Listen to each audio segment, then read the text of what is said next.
इसमें पार्ट है।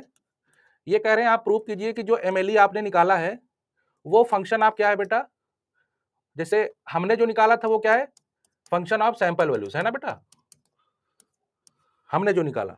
ये कह रहे हैं आप प्रूव कीजिए ये फंक्शन ऑफ क्या है, सफिशिएंट स्टैटिस्टिक है। ठीक है, फंक्शन ऑफ क्या है बेटा, ये सफिशिएंट स्टैटिस्टिक, समझ रहे हो, where T is where T is a sufficient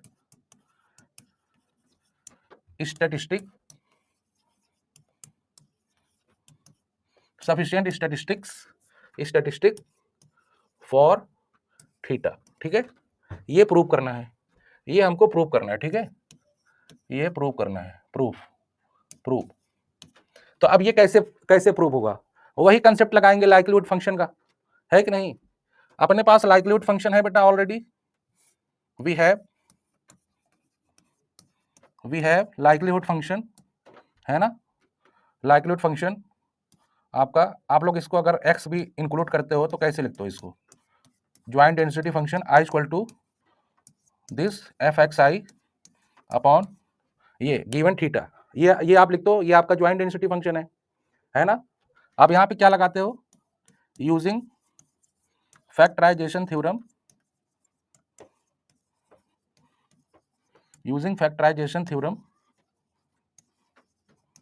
we get likelihood theta is equal to in the form of g t theta और h x, यही मिलता है, बताइए जी ना बेटा, यही मिलता है ना। फैक्टराइजेशन जब करते हैं तो हमको क्या मिलता है, सफिशिएंट स्टैटिस्टिक का फंक्शन मिलता है ना बेटा। अब सेम चीज, अब चलो अब हमको क्या करना है, अब यहाँ पे एमएलई निकाल लेते हैं। ठीक है, तो एमएलई अब यहाँ निकाल लेते हैं। तो लॉग लाइक्लीहुड फंक्शन क्या हो जाएगा भाई, जब लाइक्लीहुड एमएलई निकाल रहे हो तो क्या हो जाएगा, सीधा इसका लॉग ले लो, है ना। इसका लॉग लेने का मतलब समझ रहे हो, आप किसका लॉग ले रहे हो, आप G theta T into H X का लॉग ले रहे हो। क्लियर है, बताओ बच्चों, है ना। आप इसका लॉग, आप क्या कर रहे हो, इसका लॉग ले रहे हो, ठीक है ना, आप इसका लॉग ले रहे हो। तो लॉग ले लेंगे क्या हो जाएगा, देखो ये मल्टीप्लीकेशन में तो ऐड हो जाएगा, है ना बेटा। तो ये क्या हो जाएगा, ये चीज और ये प्लस लॉग एच एक्स, ठीक है बेटा, ये मिलेगा, बताओ मिलेगा ना। अब हमको फिर एमएलई निकालना है तो क्या करेंगे, डिफरेंशिएट करेंगे विद रिस्पेक्ट टू थीटा। तो जब डिफरेंशिएट करेंगे इसमें, तो एक बात बताइए, ये फंक्शन ऑफ जी थीटा है, फंक्शन ऑफ थीटा और टी दोनों है, तो किसका फंक्शन मिलेगा, केवल बोलो बेटा, केवल टी का, है ना। और इसकी वैल्यू क्या हो जाएगी, मतलब ये आपको फंक्शन ऑफ क्या मिलेगा, ऐसे समझो, ये जैसे जब डिफरेंशिएट करेंगे तो ये आपको 1 अपॉन, ऐसे समझो 1 अपॉन जी थीटा टी, अब ये लॉग है तो इसको डिफरेंशिएट कर दो, तो ये आपको इस तरीके से मिलेगा ना, इसका डिफरेंशिएट हो जाएगा तो ये आपका ऐसे मिलेगा, या फिर इसको ऐसे लिख दो जी थीटा टी अपॉन दिस, और ये क्या हो जाएगा 0। आप इसको ऐसे लिख सकते हो ना, बोलो, इसको डिफरेंशिएट करेंगे तो आप इस तरीके से लिख सकते हो ना। तो अब ये कांस्टेंट है, ये 0 हो जाएगा। अब एमएलई के लिए हम लोग क्या करते हैं बेटा, एमएलई के लिए इसको क्या करना पड़ेगा, 0 करना पड़ेगा, 0 पुट कर दीजिए। ठीक है, जैसे ही 0 पुट करेंगे तो इसका मतलब ये हुआ कि आप क्या 0 कर रहे हैं, 1 upon G theta G T upon this is equal to 0, है ना। यहां से आपको क्या मिला, यहां से आपको मिल गया कि यहां से आपको मिल गया, चलो नेक्स्ट पेज पे लिखिए, देखो अब यहां से आपको क्या मिलेगा, अब 1 अपॉन जी थीटा टी तो 0 होगा नहीं, ये वाला 0 होगा, है ना, ये वाला। चलो इसको इक्वेशन नंबर 2 ले लो, तो फ्रॉम इक्वेशन 1, अरे from equation 2 we get G theta T upon this is equal to 0 बेटा, यही होगा ना, बताओ, है ना। अब देखो ये जो डेरिवेटिव है ये फंक्शन ऑफ टी और थीटा दोनों है, क्लियर है कि नहीं, है ना। ये जो डेरिवेटिव ये फंक्शन ऑफ टी और थीटा दोनों है।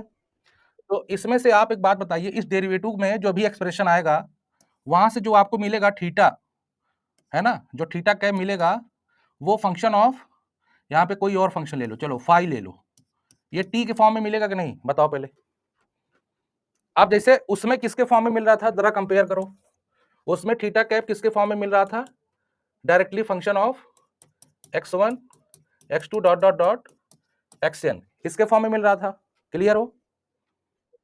लेकिन जब आप सफिशिएंट, जब आपने फैक्टराइज कर दिया लाइक्लीहुड को ना, तो जो फंक्शन है वो सफिशिएंट में चेंज हो गया, सफिशिएंट स्टैटिस्टिक में और पैरामीटर में, और अलग से ओनली फंक्शन वैल्यूज का। तो फंक्शन वैल्यूज का यहाँ पे कंट्रीब्यूशन खत्म हो गया, वो डिफरेंशिएट कर देंगे, जीरो हो जाएगा। तो सफिशिएंट स्टैटिस्टिक किसके साथ इन्वॉल्व है, पैरामीटर के साथ। तो जब आप डिफरेंशिएट करोगे तो जो फंक्शन आने वाला है वो फंक्शन ऑफ किसका मिलेगा, टी का। तो यहाँ पे एक बात बताओ, ये जो है थीटा कैप, ये आपकी एमएलई है कि नहीं, बताओ बेटा, ये थीटा कैप आपकी एमएलई है ना, है ना। आप इसको क्या लिख सकते हो, थीटा एमएलई है ये, और ये देखो ये क्या है, ये फंक्शन ऑफ सफिशिएंट स्टैटिस्टिक है, बताओ आप इसको क्या लिख सकते हैं, फंक्शन ऑफ टी, यही है ना। वेयर टी क्या है, बताइए, फैक्टराइजेशन थ्योरम में हमको क्या मिलता है, टी इज सफिशिएंट ना। तो ये आपका प्रूव हो गया कि इसका मतलब ये हुआ कि जब आप एमएलई निकालोगे वो आपका always function of sufficient statistic होगा, समझ गए। यहाँ पे आप लिख सकते हो सेंटेंस, या क्या कहते हैं उसको, प्रपोज, कुछ भी रूल लिख सकते हो, रूल लिख सकते हो, एमएलई एमएलई एमएलई या फिर एन एमएलई, हाँ एन एमएलई लिख दो, या फिर हाँ चलो N MLE, MLE is a function of sufficient sufficient sufficient statistic, है ना, सफिशिएंट स्टैटिस्टिक ऑफ पैरामीटर, है ना, सफिशिएंट स्टैटिस्टिक ऑफ पैरामीटर, ठीक है। ये बताओ, ये प्रूफ वाला समझ में आया, ये आपका प्रूफ हो गया बेटा।